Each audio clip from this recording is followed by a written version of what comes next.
Picture this. It's 3 o'clock on a Thursday afternoon. You're staring at your screen, and your calendar is an absolute war zone.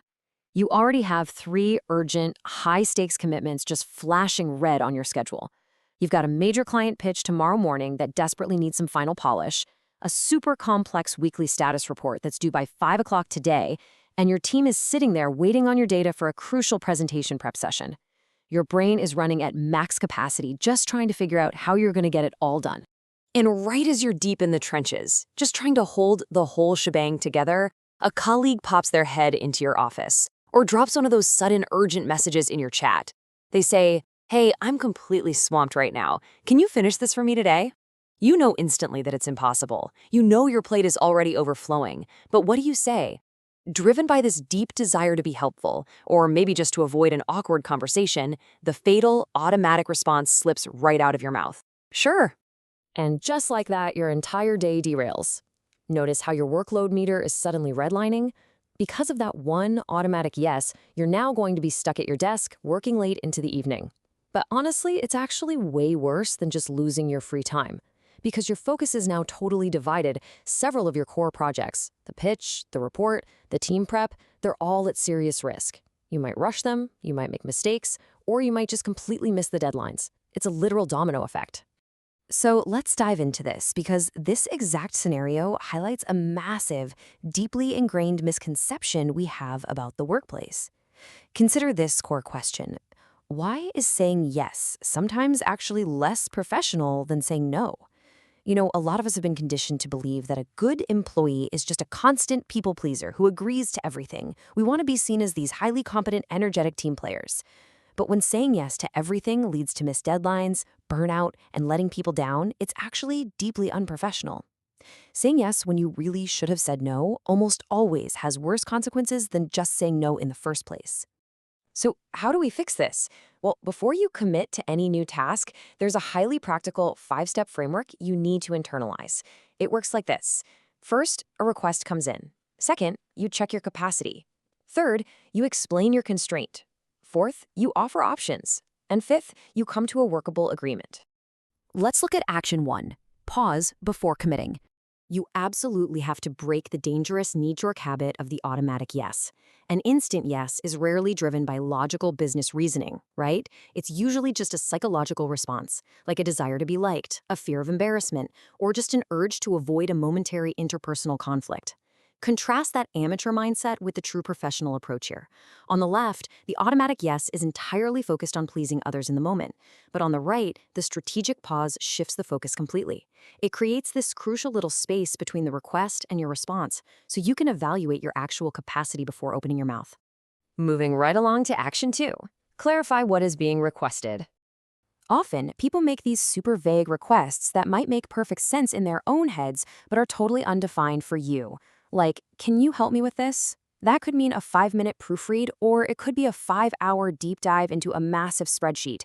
To properly estimate any task, you need to uncover 4 specific pieces of information. First, who is actually requesting it? Like, who is ultimately responsible for the final product? Second, what is the exact deliverable? Don't guess here. Ask for templates or previous examples. Third, when does it have to be finalized? Remember, ASAP usually just translates to as stressful as possible. You need an exact date and time. And finally, what are the acceptance criteria? Basically, how will you definitively know when you're actually done? Getting this clarity early on saves massive headaches later. All right, action 3. Explain your constraint briefly. Once you've clarified the request and realized you just literally cannot take on the task, you must state your limitation without excessive excuses or over-explaining. A really concrete example sounds just like this. Sorry, I can't help you with that. I don't have the time as I'm working on X. That's it. That is all you need to say. It's clear, it's firm, it's polite, and it provides a genuinely valid reason based on your actual capacity, not your guilt. By simply stating what you are already prioritizing, you keep the conversation firmly professional. Remember, you aren't rejecting the person. You're simply rejecting the request because you're already laser-focused on a high priority for the organization. Next up, action 4, offer an alternative. We don't just want to drop a blunt no and walk away. We want to be constructive partners. Consider this framing to protect your deadlines while maintaining collaboration. I can't complete this today without delaying the client proposal. I can do it tomorrow morning, or we can ask my manager which task should take priority. Think about how powerful this is. You clearly state the consequence, delaying a client proposal.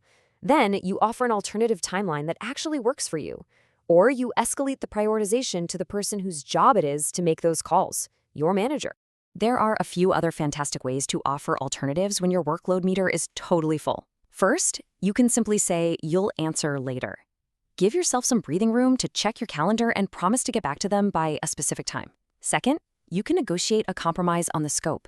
Maybe you can't write the whole report, but you can definitely pull the raw data for them. Or third, you can suggest someone else. If you know a peer who is equally qualified and might actually have the bandwidth, point the requester in their direction. You're still being incredibly helpful without taking on the burden yourself. Finally, Action 5. Make priorities visible. The reality is, your colleagues and managers cannot see inside your head, and they definitely don't always know exactly what's on your to-do list. When conflicting requests come in, your absolute best defense is transparency.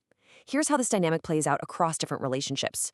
If a colleague makes a request you can't handle, suggest another qualified peer. If it's your manager, bring out your to-do list and ask them to reprioritize it with you. You just say, I'm happy to take this on, but if I do, which of these other 3 projects should I push back? You partner with them. And if it's an external stakeholder, show your timeline and negotiate a partial compromise.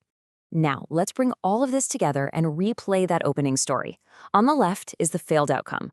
This was the employee who gave the automatic yes, falling victim to the tyranny of small decisions and ending up totally overcommitted, working late into the night, and risking crucial deadlines. But look at the professional alternative on the right.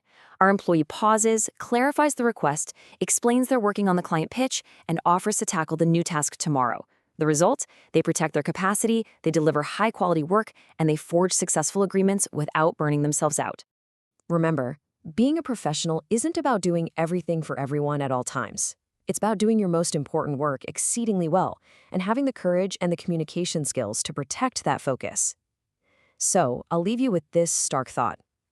The very next time someone drops a sudden request on your desk and you feel that urge to immediately agree, stop. Before your next automatic yes, ask, what am I actually committing to?